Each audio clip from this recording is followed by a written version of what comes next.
Na última sexta-feira, mais uma tragédia aconteceu envolvendo uma barragem de rejeitos de mineração, um material com um alto poder destrutivo que causa danos ambientais irreversíveis e tira vidas por onde passa. Aqui no Brasil, coisas que acontecem com uma certa frequência acabam sendo entendidas como normal e a gravidade desses acontecimentos pode até ser banalizada a ponto de serem consideradas como desastres naturais, pasmem vocês. Mas não podemos deixar que isso aconteça, devemos sempre buscar mais informações para que as futuras obras desse tipo tenham o devido cuidado e não entrem para essa estatística de fracassos da engenharia. Desse modo, quero mostrar como é o funcionamento desse tipo de estrutura e como elas são construídas. Antes de tudo, temos que entender o que é exatamente uma barragem de rejeitos. Esse tipo de estrutura é construído para a contenção de um material resultante do processo de mineração. É basicamente o que sobra desse processo e não pode ser mais utilizado para nada. Esse material é basicamente uma lama que, dependendo da região e do tipo do processo de mineração, pode ser composto por partículas mais finas, como no caso aí das argilas e siltes, ou até mesmo por partículas mais grossas, como no caso das areias. O tipo de material resultante é de extrema importância, até porque boa parte das barragens são construídas por esses mesmos materiais, ou seja, o comportamento desse material em meio a um contexto estrutural pode ser a diferença entre uma estrutura estável e uma estrutura que se rompe com facilidade. Esses rejeitos são despejados na área da barragem por gravidade, através de canais, ou até mesmo bombeados. Uma vez na barragem, passam por um processo de decantação, que é quando as partículas sólidas se separam da água. Isso forma na barragem uma espécie de praia de rejeito. Entendendo o que é exatamente o rejeito de mineração e como eles são transportados até as barragens, podemos entender como essas estruturas são construídas e quais os tipos principais de barragens utilizadas hoje no Brasil. Existem 3 tipos de barragens de rejeitos hoje no Brasil. Logicamente que dentre esses 3 tipos existem outras variações e modelos compostos por mais de um tipo, mas basicamente são esses 3. Barragem a montante, barragem a jusante e barragem de linha central. Eu vou explicar cada um desses tipos, mostrando aí os seus prós e contras. Vamos começar aí pela barragem a montante. A construção desse tipo de barragem começa por um processo que vai ser comum para todos os outros tipos, que é a base, ou também conhecido aí como fundação, que nada mais é que um aterro compactado, geralmente composto aí por rochas, para garantir a boa estabilidade e capacidade de carga. Após esse processo, é colocado um tapete drenante, que vai servir para redirecionar a água represada para dutos de saída, para que essa água não gere danos à estrutura principal. Nesse ponto, é feito o dique de partida, que é a primeira estrutura de contenção. Essa barreira geralmente é feita com um aterro compactado ou um enrocamento, que é basicamente uma estrutura feita de pedra. Quando a barragem demanda uma maior capacidade, é feito um alteamento. Nesse caso, essa nova estrutura de contenção é construída com o próprio material de rejeito e é levantada a montante da primeira estrutura de contenção, ou seja, para dentro da barragem, acima inclusive dos rejeitos. Esse processo pode ser repetido várias e várias vezes durante a vida útil da barragem. Sempre que for necessário um aumento da capacidade, é feito um novo alteamento. O processo de barragem a montante é um dos mais comuns, pois envolve um baixo custo de execução e uma rapidez significativa. Porém, dentre os 3 métodos, é o mais instável. Como os alteamentos são construídos em cima de camadas de rejeitos, que podem não estar totalmente estáveis, e são estruturas individuais quase sem ligação nenhuma entre si, se tornam frágeis e muito suscetíveis a rupturas quando perturbadas, por exemplo, por tremores ou um aumento do volume de contenção. Esse, inclusive, foi o tipo de barragem utilizado em Brumadinho e Mariana. Agora temos a barragem ajusante. Esse é o tipo mais estável e seguro dentre os três tipos. O processo de fundação e drenagem é exatamente igual, porém, o alteamento da barragem é sempre feito a jusante, ou seja, sempre para o lado externo da barragem. Isso faz com que a estrutura cresça proporcionalmente na largura e na altura, ou seja, a cada alteamento a estrutura ganha uma base maior, aumentando cada vez mais a sua inércia, o que, consequentemente, te dá mais estabilidade. Os contras desse tipo de barragem é primariamente o custo e depois também o tempo de execução. Como a cada alteamento o processo fica cada vez mais difícil, há um crescimento praticamente exponencial no custo e no tempo de execução, sem contar que essa técnica demanda um espaço maior para ser implantado, o que na maioria das vezes pode não ser um problema, mas ainda assim é um contra significativo, principalmente quando se tem planos a longo prazo para essas barragens. O último tipo de barragem é a barragem de linha central, que basicamente tem o alteamento feito seguindo o mesmo eixo. Todas as camadas de alteamento são ligadas entre si, assim como no alteamento ajusante. E elas também têm um crescimento da base, o que aumenta a sua estabilidade. Apesar de não ser tão estável como no caso anterior, chega bem próximo. Porém, tem custo menor, um tempo de execução também menor, além de ocupar menos espaço. Mas esses tipos de estruturas não são tão simples assim. Além da complexidade da execução, necessitam de um constante monitoramento. Por isso, são instalados sensores que detectam variações incomuns na estrutura. Esses sensores, em geral, são sondas cravadas no solo próximos à barragem, que podem, por exemplo, medir o aumento da umidade, vibrações e estabilidade do solo. Toda a estrutura avisa quando está prestes a sofrer uma ruptura, e as barragens não são diferentes.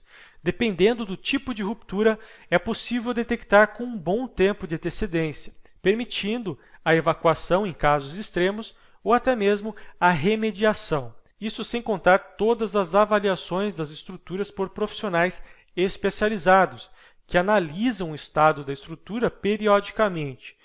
No caso de Brumadinho e Mariana, claramente houve uma negligência em um desses mecanismos de monitoramento, ou até mesmo em ambos, gerando esses acontecimentos.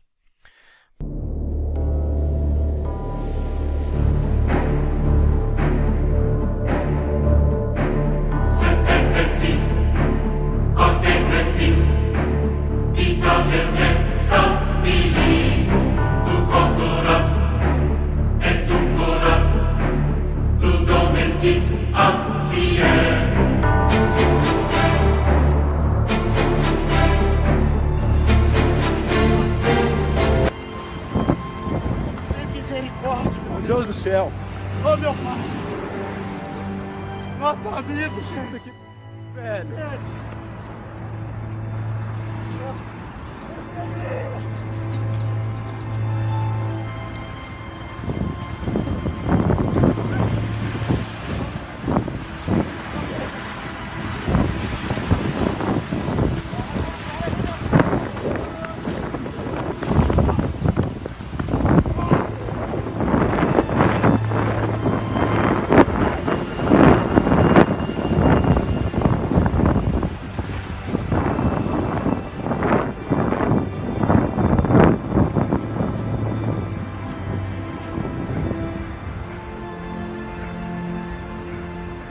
Nossa Senhora!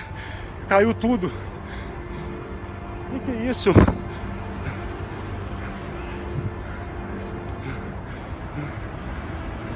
que está acontecendo?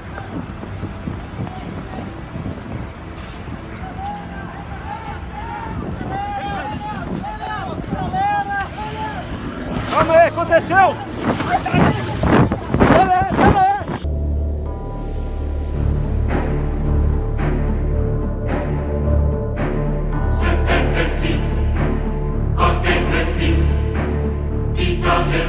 Stop.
Uma semana após o rompimento da barragem da mineradora Vale, em Brumadinho, novas imagens de câmeras de segurança mostram mais detalhes do desastre.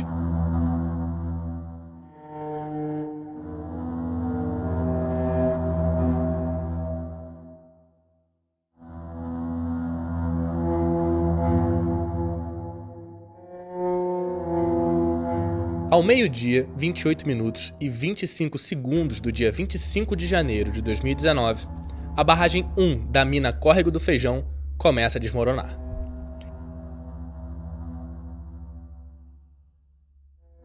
Ela está localizada num complexo de mineração que pertence à Vale, a 50 km de Belo Horizonte e a 19 km do Instituto Inhotim. Aproximando a imagem da câmera 1, é possível notar funcionários e um carro tentando fugir da avalanche de lama. No momento em que estourou no chão, a onda de minério chegou a alcançar uma altura praticamente 12 vezes maior do que as pessoas que estavam naquele ponto. Em apenas 25 segundos, a onda de rejeitos já destrói um alojamento de um ITM, uma instalação de tratamento de minério. Algumas pessoas que estavam no topo da barragem conseguiram se salvar.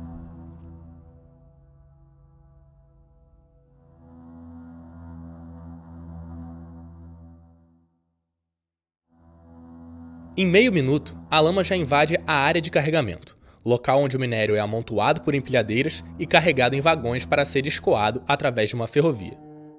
A próxima imagem mostra a área de carregamento neste ponto de vista.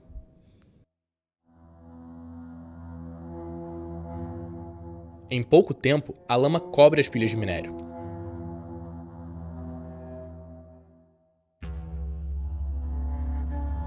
Ao lado direito do vídeo, uma picape busca uma rota de fuga.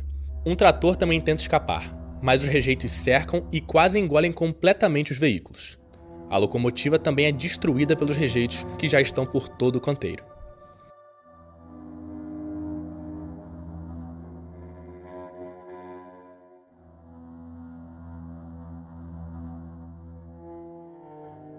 O motorista da picape e o passageiro conseguiram se salvar. Eles ajudaram a resgatar o motorista do trator, que também foi um dos sobreviventes.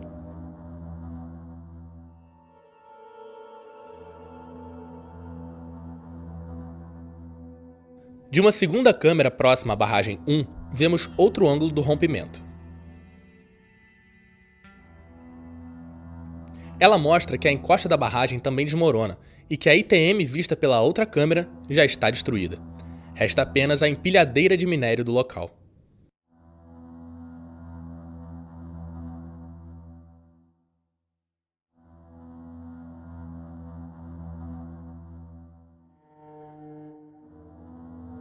De volta à primeira câmera, o rio de lama devastou toda a área, que é tomada pela poeira.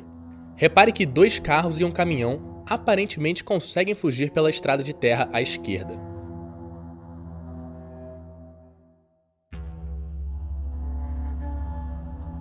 Eles estão neste caminho, buscando contornar a área de carregamento.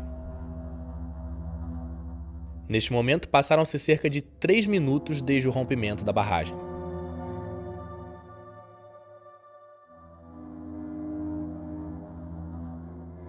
Aproximando a imagem novamente, é possível ver que há um carro e outro trator tentando encontrar uma saída.